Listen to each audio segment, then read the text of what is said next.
Well, if a friend of mine told me that they're experiencing depression or anxiety, I think the first thing I tell them is that it's not something very misunderstood or very scary or kind of out of the blue or unique to them. It's something that's experienced by so many people in so many walks of life, and that it's not something weird or something terribly wrong with them. It's very much, a malady like a broken bone or something like that. It's completely treatable, and it's something that isn't too scary. As a person suffering from depression and anxiety, I'm currently on medication right now for OCD. I learned the tough way that first you do need to talk to other people, and they're going to be very supportive. It is tough at times to admit you need help or maybe you're feeling a little bit weak. I went to my friends first because I wasn't comfortable telling my family about it yet. So I talked with my friends, and then they encouraged me to talk to my mom. I went and got some counseling, and I talked to my family doctor. I was doing that for about 6 months. From then on, I started on a medication. That didn't work, so I went to another one.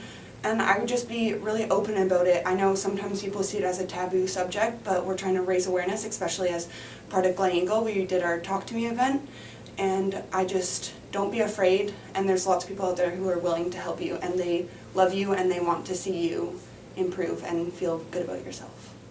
Well, if my friend was experiencing depression or anxiety, I would probably offer myself to them as sort of someone to talk to about it, and I would also redirect them maybe to more places for them to seek more help, because obviously I don't know a lot about the subject, so I don't feel like I'd be completely, qualified to tell them what to do. But yeah, I'd try to find a place for them. I know even Cher back in Coquitlam has counseling for that kind of stuff.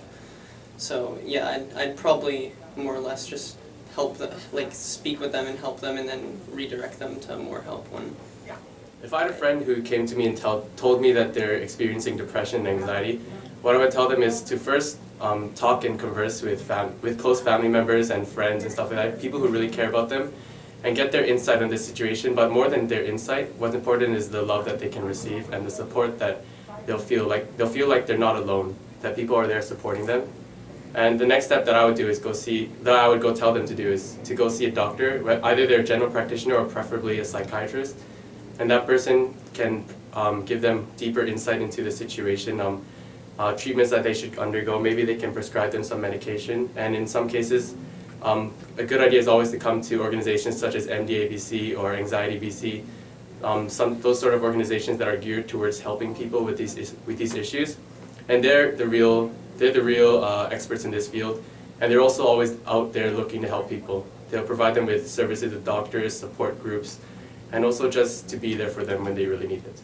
Alright, so anxiety was something that I myself dealt with just last year, and the advice that I would give to my friend is that don't try to hide it, don't try to lie to yourself. If you feel like you're depressed or if you feel anxious, just try to seek help. It doesn't have to be professional help. Maybe you can just ask your parents, maybe you can talk to a friend, maybe you can talk to your family doctor. You don't need to go and look for professional people who deal with anxiety. Just seek help, try not to lie to yourself, and try to stay positive and focus on the good characteristics that you have instead of focusing on the depression that you have.